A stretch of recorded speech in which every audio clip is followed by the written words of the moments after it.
प्यारे दोस्तों, धार्मिक कथाएं चैनल में आपका हार्दिक स्वागत है। आज मैं अपनी वीडियो में आपको राम कथा सुनाने जा रही हूँ।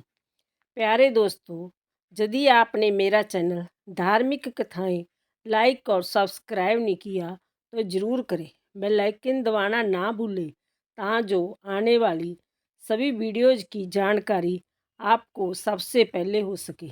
वीडियो को पूरी सुनने के बाद कमेंट बॉक्स में जय श्री राम लिखना ना भूलें। कथा। भगवान श्री राम, लक्ष्मण और सीता जी पिता दशरथ जी की आज्ञा पालन करने के लिए वनवास चले। रास्ते में सारे तीर्थ गंगा, जमुना, गोमती वगैरह में तर्पण किया। वन में फल फूल कंद मूल खाकर जीवन व्यतीत करते थे। एक दिन राम जी आज्ञा से लक्ष्मण जी कंदमूल तोड़कर लाए और सीता जी के आगे रख दिए। सीता जी ने उनकी 4 पत्तलें बनाई। लक्ष्मण जी पूछने लगे, माता जी आपने 4 पत्तल किस लिए बनाई है? माता जी बोली, एक पत्तल राम जी की, एक पत्तल लक्ष्मण जी की, एक पत्तल गौ माता की और एक पत्तल सीता जी की। राम और लक्ष्मण जी ने अपनी अपनी पत्तलें उठा ली और एक गौ माता के आगे रख दी। सीता जी ने अपनी पत्तल नहीं उठाई और ना ही गौ माता ने।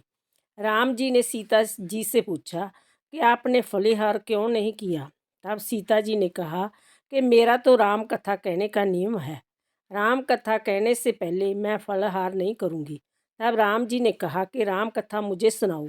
सीता जी बोली, आप तो हमारे पति देव हो, आपको राम कथा कैसे सुनाऊँ? लक्ष्मण जी बोले, माता जी राम कथा तब आप मुझे सुनाओ। सीता जी बोली, आप तो शादीशुदा देवर हो, औरतों की बातें औरत ही जाने। तब लक्ष्मण जी विचारने लगे कि वन में औरतों कहाँ से आएगी। तब लक्ष्मण जी ने धरती पर महानगरी बसा दी। उस नगरी में सभी चीज़ें जैसे महल, मालिया, बर्तन, कपड़ा, काम करने की सभी चीज़ें सोने की थी। उस नगरी का नाम सोने की नगरी रख दिया। इस सोने की नगरी में आदमी और औरतें दोनों को काफ़ी गर्व था। कोई भी व्यक्ति गरीब नहीं था। राजा से लेकर भंगी तक गर्व में पागल थे। सीता जी कुएं पर गई। वहाँ पनहरियाँ पानी भरने आई। उनकी मटका, झालर और इडनी तीनों सोने की थी। सीता जी कुएं पर बैठी औरतों से राम राम बोली, पर किसी भी औरत ने राम राम का जवाब नहीं दिया, क्योंकि वह तो सभी गर्व में डूबी हुई थी।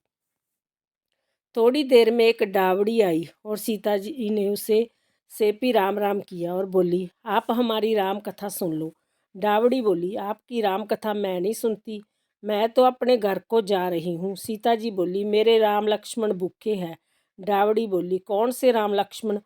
मैं तो घर को जाती हूँ, मुझे तो मेरी माँ बुला रही है। इतना कहकर डावड़ी अपने घर को चली। सीता जी को गुस्सा आया, पूरी सोने की नगरी पित्तल की होगी। माँ ने पूछा, पूरा जेवर, मटका, इडनी सब खोटा कहाँ से कर लाई? डावड़ी ने कहा, मुझे तो पता नहीं, मैं तो जो पहनी हुई थी वही ले आई हूँ। पर कुएं पर एक सुंदर सी तपस्विनी बैठी थी। उसने कहा, मेरी राम कथा सुनो। पर मैंने तो ना कर दी, जिससे उसने कुछ टोटका कर दिया होगा, मुझे मालूम नहीं। माँ बोली, जाओ उसकी राम कथा सुना।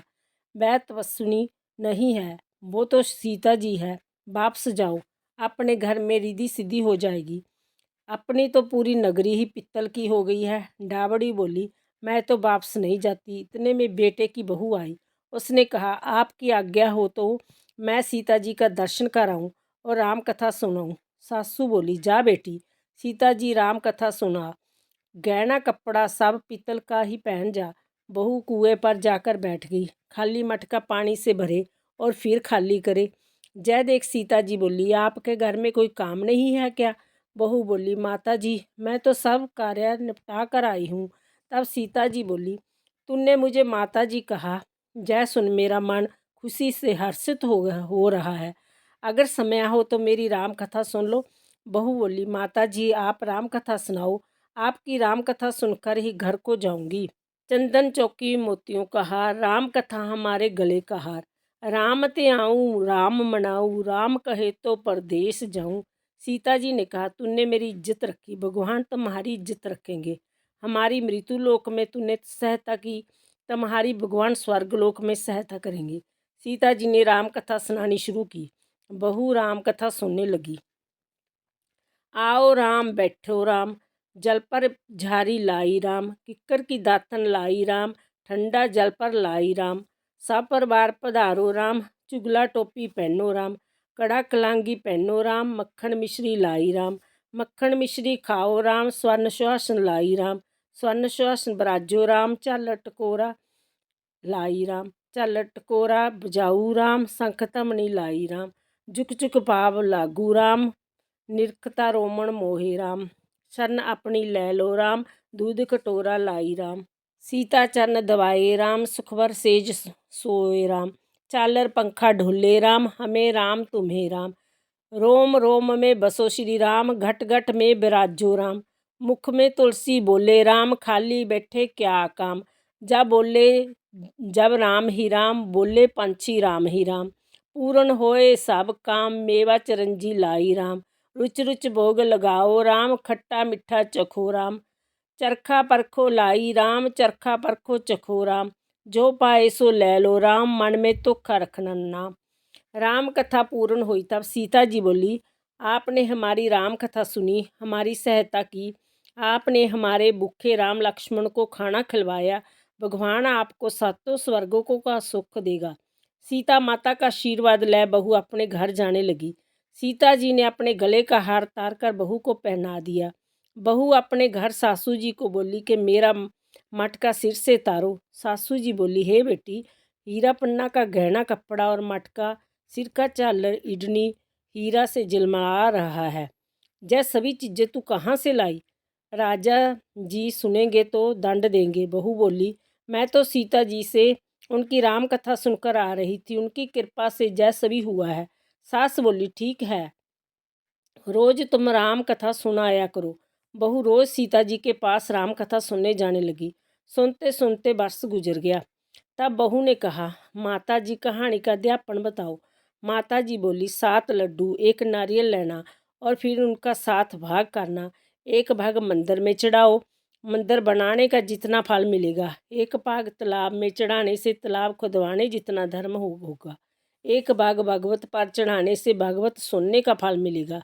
1 भाग तुलसी पर चढ़ाने से तुलसी की शादी करने जितना फल मिलेगा। 1 भाग कुंवारी कन्या को देने से कन्यादान करने का फल मिलेगा। 1 भाग ब्राह्मण को देने से ब्राह्मण को खाना खिलाने जितना फल मिलेगा। 1 भाग सूर्य भगवान को चढ़ाने से 33 करोड़ देवी देवता भोग लगाने जितना फल मिलेगा। बहुत जल्दी जल्दी घर आई, 7 लड्डू और 1 नारियल लाई, उसका 7 बराबर भाग किया। 1 भाग मंदिर में, 1 भाग तालाब में, 1 भाग भागवत में, 1 तुलसी में, 1 कन्या को, 1 ब्राह्मण को, 1 सूर्य भगवान को चढ़ाया। सूर्य भगवान को चढ़ाने से 33 करोड़ देवी देवताओं ने भोग लगा लिया। अब बहू फिर सीता जी के पास आई और बोली कि माता जी, मैंने सबका अध्यापन कर दिया। सीता जी बोली, अच्छा बहू, अब बैठ जाओ। 7 दिनों बाद वैकुंठ धाम से विमान आएगा।